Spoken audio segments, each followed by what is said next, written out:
Welcome to a CMIA discussion with Dr. Matt Kane. We're talking about artificial intelligence, and this is part 2. AI is going to change our world more than the printing press, in my opinion, more than the printing press, more than the Industrial Revolution ever will or ever did. And it's not necessarily going to be coming for your job or my job, but it's going to be coming for people who know how to use AI are coming for our jobs.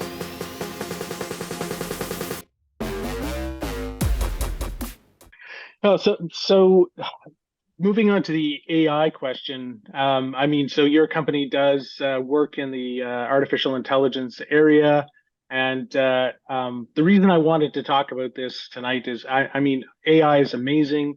I don't know how much you're using it, but it seems in the last even couple months with Chat GPT that the world has kind of exploded with artificial intelligence. We're using more artificial intelligence in military applications. It's amazing. I think probably within 6 months I will never answer another email again. I'll just have my AI do it. I had to write something to my daughter, so I had an AI write a poem for me. For her birthday. It's phenomenal what it can do, and there's so many uses and applications. Your company, in terms of what you're doing, is an amazing tool as well. But there's also the aspects of it in terms of, um, when is AI, I guess my question is, when we talk about the big threats to the world, China, Russia, Iran, North Korea, and climate change, should AI be on that list?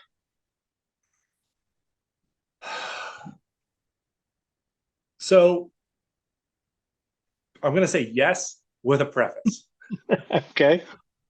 Because it's not, AI isn't, despite, Bing's new AI chatbot saying it wants to fall in love with people and they should leave their wives for it.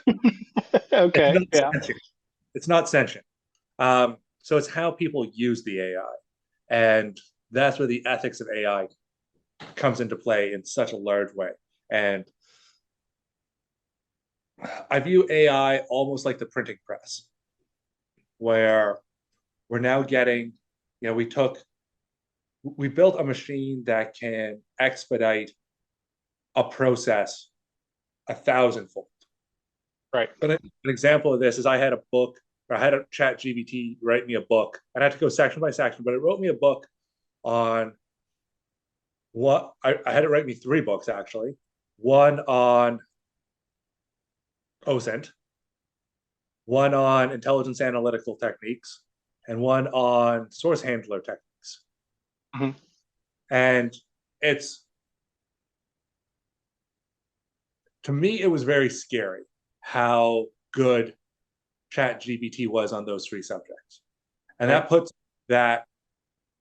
So should Chat GPT be writing on intelligence capabilities or certain capabilities in general?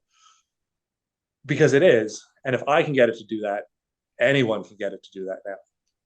Sure. So there's ethical aspects around any AI, and it needs to be controlled for who uses it and how it's used.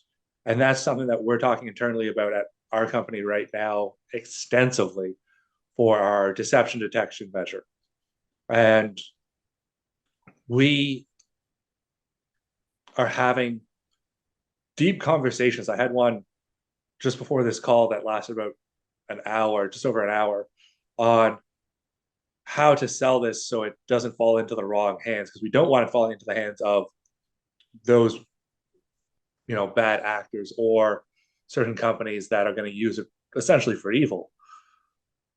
But the cat's out of the bag is the other side of that. And ChatGPT will write you AI programs if you have data sets to train it on, and it'll do the training for you. And AI is going to change our world more than the printing, in my opinion, more than the printing press, more than the Industrial Revolution ever will or ever did. And it's not necessarily going to be coming for your job or my job, but it's going to be coming for people who know how to use AI are coming for our jobs. And I think the learning curve to get good with AI isn't that steep. So it's going to open the door for people who are motivated and excited about the technology to get a head start on everyone else in finding tools. I have a list of 650 open source AI tools that do a variety of things from copywriting to web design. You know, you put in your parameters, it'll build you a website in about 5 minutes. Mhm. So it's, speech to text, diarization, all these things. And it's, our enemies are going to use AI, and it's how fast can we adopt countermeasures to those or stop them in their tracks. The So is it scary, our enemies that we have to worry about, or is it the AI itself? so right now, it's our enemies, in my opinion. In the Mhm. future, it'll be both. Okay. Um, and as right now, we just have generative AI. So it needs large data sets to come to conclusions or to be trained on to come to conclusions. But Right. we're moving towards non-generative AI where it can come up with things on its own without having been trained. That will probably take another 20 years. But in that time, we're going to see a revolution in technology for for AI, and quantum computing as it advances is going to be part of that as well, because Right. that's going to be the catalyst in my mind for true AI. Yeah. So there was a recent breakthrough in quantum computing where they gave it a problem that would have taken the the biggest best supercomputer on the planet right now 10,000 years over 10,000 years to solve, and it did it in like under a 1/100th of a second. Yeah. So I mean the leap in technology related to quantum computing is incomprehensible for us. And then when you combine that with the power of how AI is growing, it can be a pretty scary kind of concept. So I Yes. mean, AIs are already talking about like how they would take over the world, and No. I'm assuming you've heard the Oh yes. paperclip thought experiment, right? Where some innocuous AI is just told, build more paper clips, and eventually it takes over the world and the galaxy to build paper clips. Um, but one of these AIs was talking about like one of the problems with people is that they employ too much deception in terms of their political outcomes to get what they want. And actually, the principal way to get what you want is build trust with undetectable deception. And then once you have complete control over your opponent to crush them.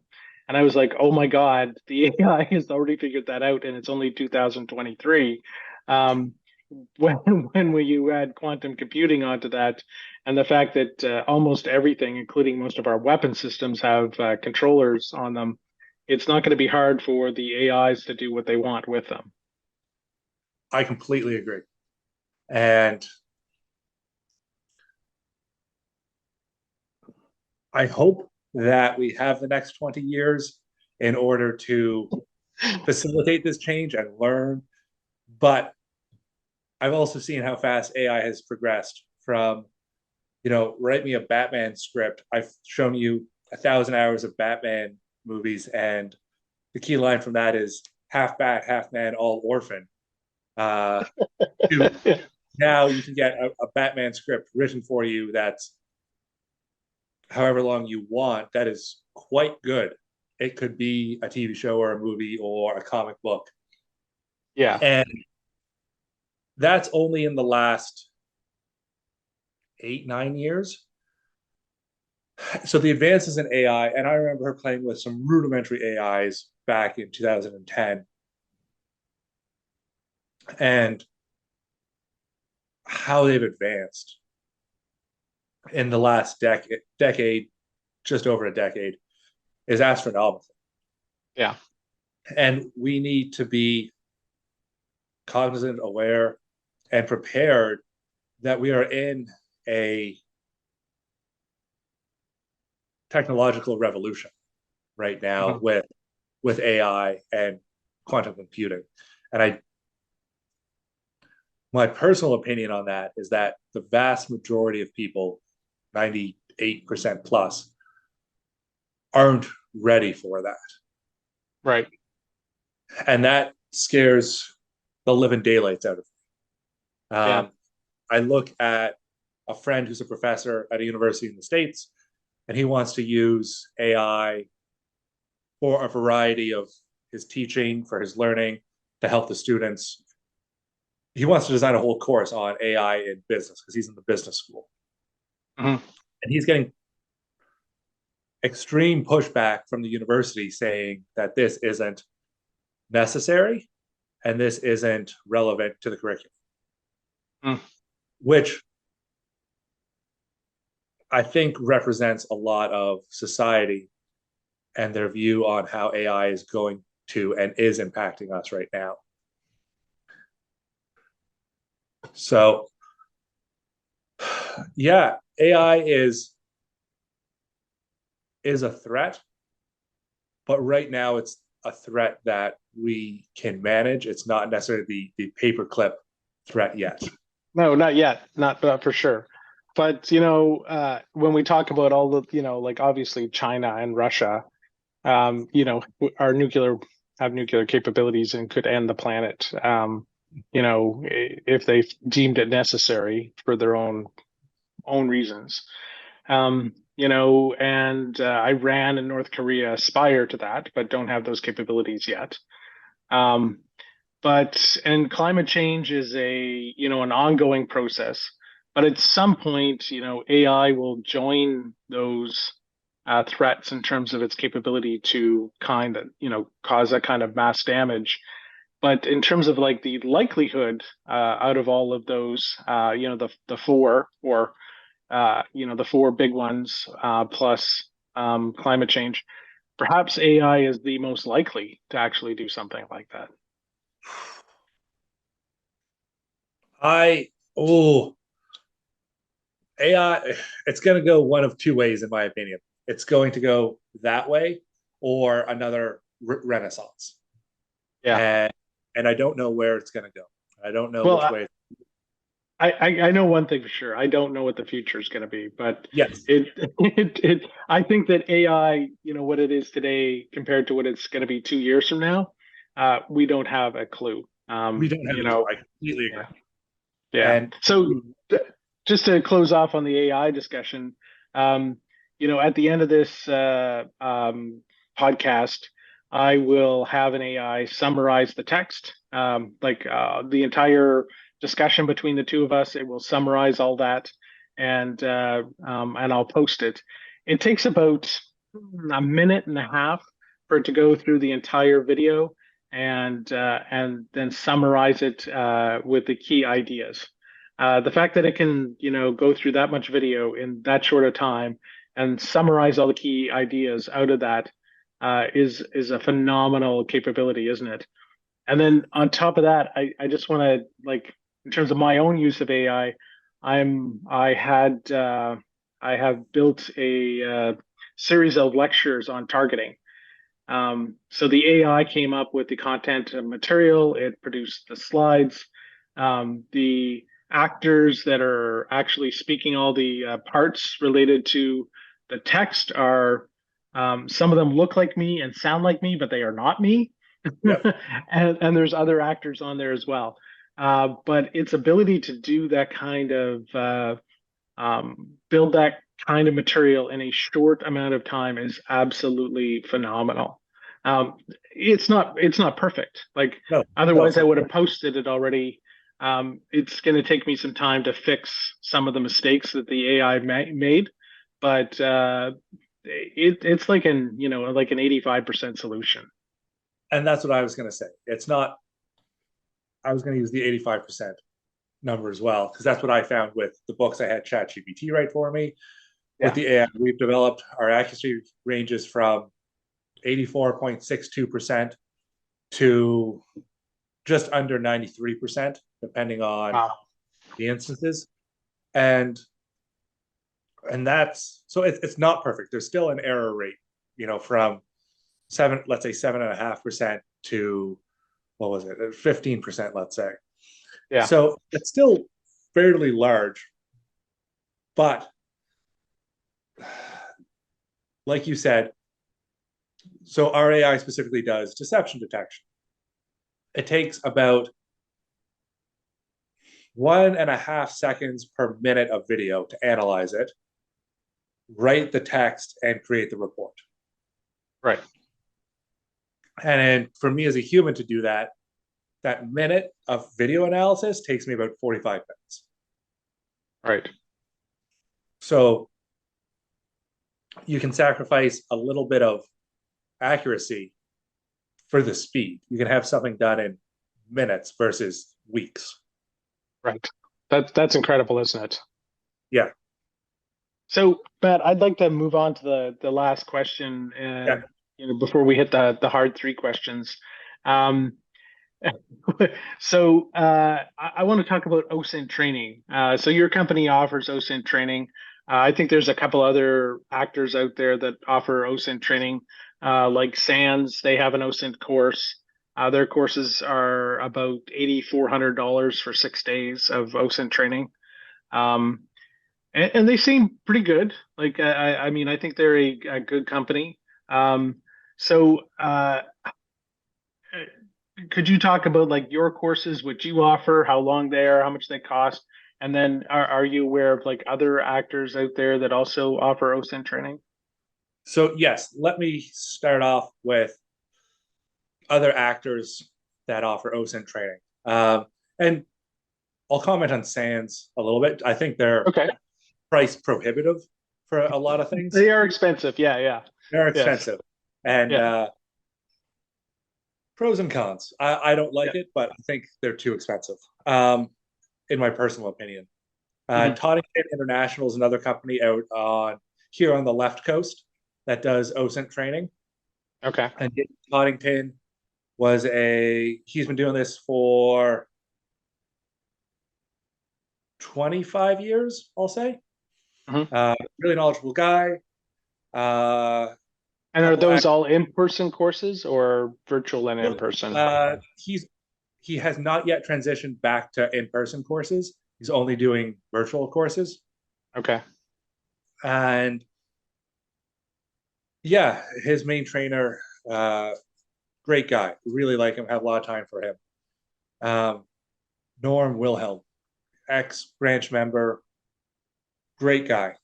okay, And Rito Gill is another one here based out of Vancouver that does OSINT training for her company is I can't remember it, but I will get that to you. Then okay. there's the OSINTington and the OSINT Curious project that are good competitors to mine. And I think they all have really good resources and training capabilities. Okay. For us, we So offer the OSINT project, have I seen like advertising for that on Facebook maybe? Is probably, that okay? yes. So I've seen some of their stuff on Facebook pop up as sponsored ads. So Right. Okay. um, so they do more targeted ads, try to get people into the courses. And we rely more on word of mouth. We do Right. very little actual marketing. Um, so our courses are we have 2 3-day courses. No, sorry, 2 5-day courses and a 3-day course. Okay. So a 3-day is a really rudimentary introduction to OSINT, Hmm. and for 3 days it's $7.99. And then the 5-day course. So the 2 5-day courses are about $1,000 each per person for 5 days. And there's an intro, so it covers a lot of the 3-day stuff plus a little bit more, and then a more advanced one that does 5 days. So 10 days total. Right. So And I think our pricing model is more competitive than, say, Sans. right. I feel like we cover a lot of the same material in that. Okay. And So in the SANS courses, when you're into OSINT, besides like the basic course, there's a lot of programming, some yes, math. Would it be the same with yours? So you need to do a little bit of Python scripting and we get into that. to use some of the tools. You're not doing them on Windows. You're using probably a Linux-based system. Yeah, so that's the second 5-day course. We teach you Okay. that we get into using a virtual machine, using Linux, how to maintain your own personal security when doing an OSINT investigation, stuff like that. Okay. So, and that's, you don't need the first course to take the second course either. Okay. It's not, it's, yeah, it's intro and advanced. You can come to whichever course you feel is most appropriate for you. Right. Okay. Okay. The And do you do those all in person or do you do them in person and virtual? We haven't done a virtual one in a while. I like teaching in person, and Okay. virtual training is great for so many reasons. But when you're doing 5 days sitting at a computer with screens off, I find it hard to get learning criteria. I can look at somebody across the room and see if they understand what's happening. Right. Versus on a Zoom call, it's a little bit harder to do that. So I much prefer in-person training. Right. And so if at like $1,000 a person, what kind of class size are you dealing with then typically?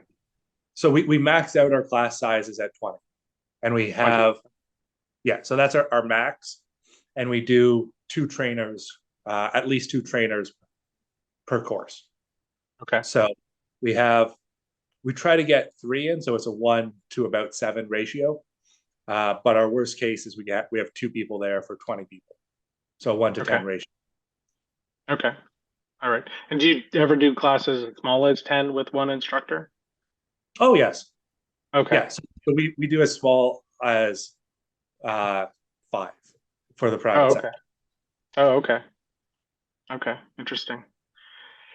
Yeah. So, uh, any other points on your OSINT training, or if not, I'd like to open it up to the floor if anybody has any questions, and then I'd like to hit the last 3 questions as we move along here. So, any other points on the OSINT training, Matt? Not on the OSINT training. I think the only other thing I'd like to say is just we all need to educate ourselves on AI, and because it's going to impact every aspect of our lives. We're looking at how's AI going to impact OSINT for our next course that we're running. So Okay, interesting. a lesson in there. Yeah. Okay. So, if anybody has any questions for Matt, I'll leave the floor open for a little bit here and pause, and we can always take this pause out. And then I have 3 more questions for Matt.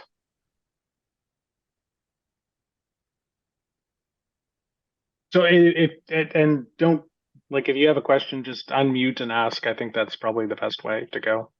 Yeah.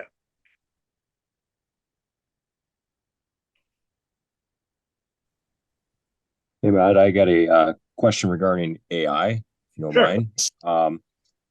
It I played around with it just a little bit with a friend of mine, and it was regarding just some military history pieces out of fun.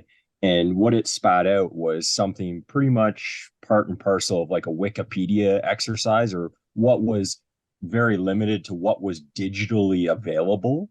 Mhm. So have you noticed any sort of like limitations or any sort of not errors or omissions in the AI, but any kind of like limitations in the aggregation of the AI based on what's digitally available for it to grab? Yes. So there's two aspects to like there's yes. So AI can right now, let me rephrase that. Right now, AI can only learn what you provide to it. So when we trained our AI, we had about 40,000 instances of deception, 40,000 instances of truth. And we're looking at going back and adding more into there, but it takes time to code all those.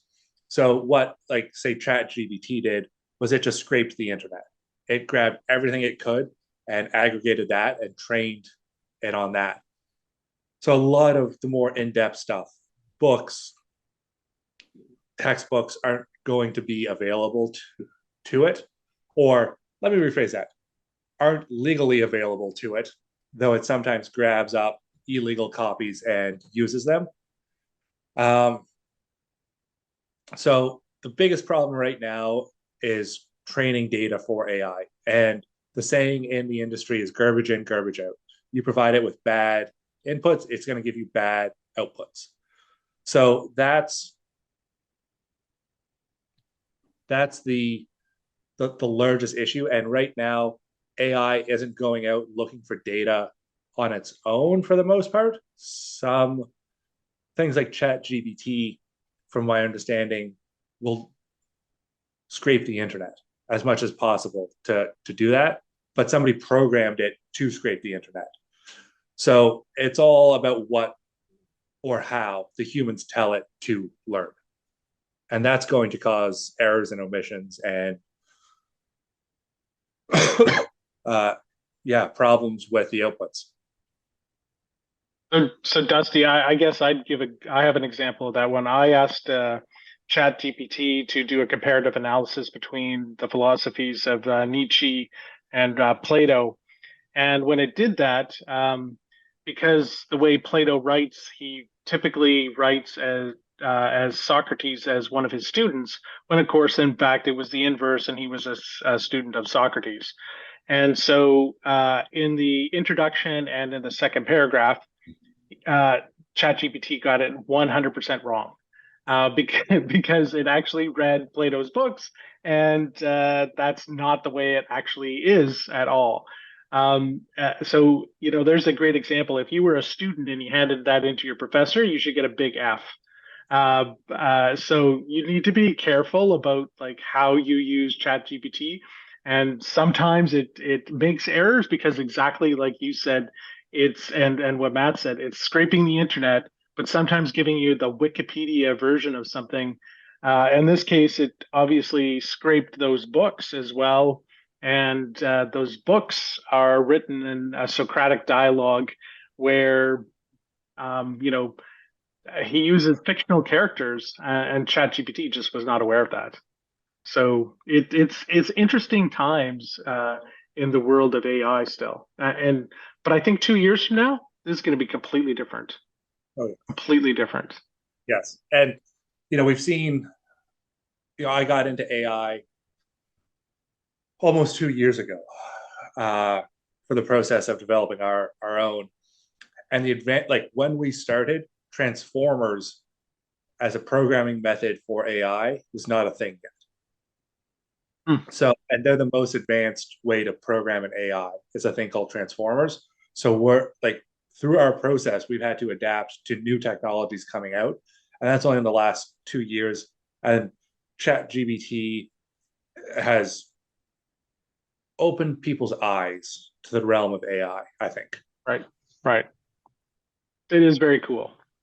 And any other questions from the chat or anybody else? Dusty, do you have any other questions? No?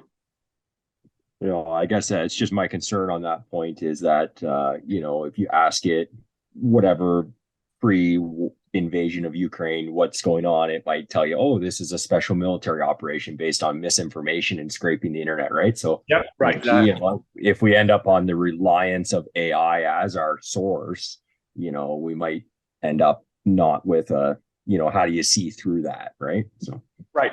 But if you rely on Fox News as your source, Yeah, exactly. Right. So it's just neat. Thank you for the perspective. So, Matt, final three questions then. Toughest one first. What's your favorite movie? So I'm torn between Ghostbusters 1 and Ghostbusters 2. Okay, interesting. I Interesting. And why? I don't know. I grew up on watching those movies. And I think there's some nostalgia. My mom died when I was very young. I was 7. She passed from cancer. And I remember watching those with her. Okay. So Oh, that's special. yeah, so I think there's some aspects there of that. But they're just fun, silly movies. And when I need something to just put on in the background and have some white noise, that's what I put on. Okay, nice. Second question is, what book are you currently reading? So I'm actually reading 3 books. Okay, Uh, One, uh, I have my fun book. I always have a fun book on the go, and it's nice. Angels Descending, part of the Horus Heresy series. It's like 60 books, sci-fi, fantasy in Okay, the year 30,000. I'm reading a book on source handler operations by John Buckley from HMS Training or Consulting, I forget, out of the okay, UK. He was a police officer who did covert source handling. Uh, Hmm. and he typically only sells this book to current government employees. So I was able to talk him into selling me one as a former government employee. Okay. Is it good? Like, is it a really decent book or? It is. It is. So it's not cheap. Mhm. It's about between the cost of the book, which is £20, and then shipping to Canada is about another £30. Okay, Uh, at least out here to the West Coast, it was. right. So £50, so $70. I think $78. So it's not cheap, but I really enjoyed it. I think anyone who wants to be a source handler, it's a great primer for them. Okay. And uh, when when we're done this, can you put that information up on the Discord about in terms of the Yeah, books, yeah. particularly that one? That's really interesting, um, especially since it's directly related to intelligence as well. And what's the third book then? The third book right now that I'm reading is the one that ChatGPT wrote for me on intelligence analysis techniques. How long is that book? It's about 40,000 words. Wow, that's incredible. Yeah. So what I did was I had it design me a table of contents, then a detailed table of contents, and then I had it fill out each section. Hmm. And And it is took it pretty good? it is surprisingly good. Um, like Oh, there's some books or some you know it starts off each section which in this essay we will talk about instead yeah. of in this section we will talk about, but uh beyond that I'd say it's a 90% solution that was written in an hour and a half, 2 hours. Wow, that's incredible. That is really, really incredible. Okay, that's great to know. Maybe you'll Yeah. have to post that one for us as well. Yes, once I'm done I'm going to go through and edit it a little Oh, bit, okay. and Okay. and then I plan on posting it on the Discord. Oh, nice. Perfect. Last question is, tell us something about yourself that most people probably don't know or might not be aware of. Something interesting. Something interesting. Ooh. um So I don't think I'm a very interesting person, but everyone seems to disagree with me on that. Okay. So, um, something interesting. My first experience with bungee jumping was at the first organized location for bungee jumping in the world down in New Zealand when I Nice. was at HLTA. And they're like, okay, give me a big swan dive. And I just kind of like hopped off the thing, and it looked like I was just sitting on a chair and falling. And did you have fun? Did you like it? I Was it had cool? so much fun. It was amazing. Okay. Yeah. Uh, and I had to choose between the first organized bungee jump spot in the world or the longest. And the longest one, you fall for, I think they said it's 7 or 8 seconds. Okay. So I was a little too scared to do that one. Okay. Nice. And of course you love New Zealand. Awesome place to visit, right? It was. So I was there on my HLTA in '08, and my surrogate parents were living there at the time. So I got to visit with them. They took me on a tour of both islands. It was absolutely amazing. Just loved it. Wow. That sounds great. Hey, Matt, thank you for the information tonight. It was really interesting. I think this is such a great topic area in terms of learning more about OSINT. It is such a big topic and such a timely one in terms of what we're doing with it, in terms of everything to supporting operations in Ukraine to these personal investigations that are probably way more intrusive than any of us would like, for the cost of a paperback book. Um, Mhm. and then the discussions on AI were fascinating. It is an area to watch in terms of where we're going in the future. Yes. And I really appreciated the information about the various courses. Um, I keep thinking from a military point of view, we need to leverage, the experts in the field to be able to get better training for our people because it's hard for us to keep up with all this stuff that's out there. And we could benefit, either our instructors could benefit from it, or maybe writ large we could benefit from it. So I hope we can move forward in terms of getting our people that high quality training that's out there so we can get better at these types of things. I can't help but think, like, even if you're just an analyst, if you're doing open source, using open source analytical techniques that you're learning from somebody else, you would be able to apply some of those skills to other types of analysis that you're doing in the classified domains as well. Yes, I completely agree. Yeah. All right, perfect. Thank you very much, and I'll try and get this posted up to YouTube, and I'll have an AI summarize it for us if you don't want to watch the whole thing. Sounds great. Thank you so And much. all right, and thanks for everybody who tuned in. I appreciate the support, and it will be available on YouTube at YouTube/@IntPD, INTPD. Thanks very much, and have a great night.